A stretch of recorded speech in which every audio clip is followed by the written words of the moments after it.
Today on the net, the web bears witness to the double suicide bombing on Moscow's subway system. Web users are called upon to invent the city of tomorrow. And one of the founders of Facebook is to launch a humanitarian social network.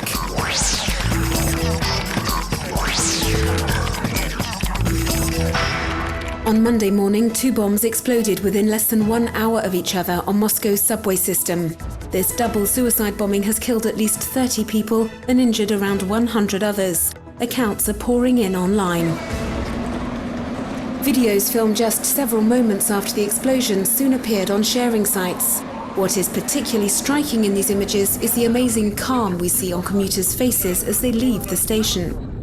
Other amateur videos show the flurry of ambulances in the Russian capital. Many web users have also posted photographs online. Photographs like these ones that illustrate the violence of the explosions and the shock felt by the inhabitants of Moscow.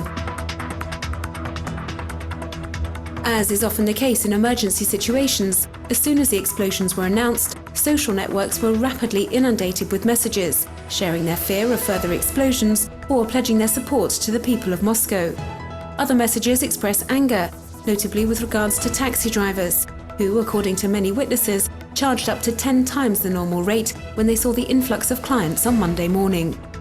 And the authorities were quick to respond. The president, Dmitry Medvedev, is using his Twitter account to update the population in practically real time. He confirmed that these explosions were linked to terrorist attacks. His message: Russia will fight terrorism to the end. Day or night. Last Friday, as part of the closing ceremony of the 5th World Urban Forum in Rio de Janeiro, UN Habitat launched the World Urban Campaign. The campaign seeks to rethink urbanization and invent the sustainable city of the future, and is widely echoed on the web. The executive director of UN Habitat, Anna Tibajouka, whose statements are available to read on the organization's website, says that reviewing policies for the construction of cities has become an urgent matter. She says that more and more people are living in urban areas, and a growing number of citizens are now living in shanty towns. This blogger thoroughly agrees and explains here that the cities of tomorrow should become models for sustainable development. He thinks the real challenge lies in not leaving the poorest people on the sidelines. In this video, a Canadian man says it's essential to rethink the infrastructure of our cities, as it's time to face up to climate change and the reduction in our natural resources. He says that American cities designed solely for cars should be revised urgently. And some people appear to have already started work on more ecological urban models.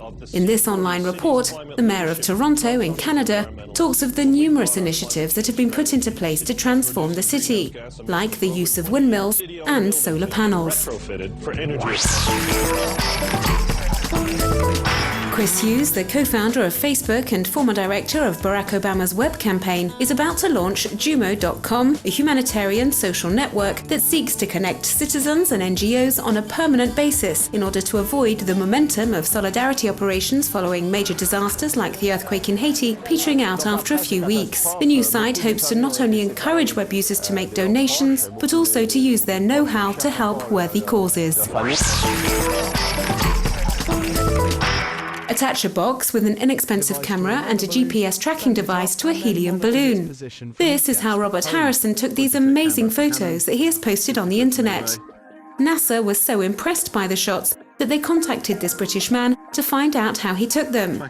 And if this amateur photographer's system only cost him around £500 sterling, NASA has admitted that it would have been prepared to spend millions of dollars to achieve the same result.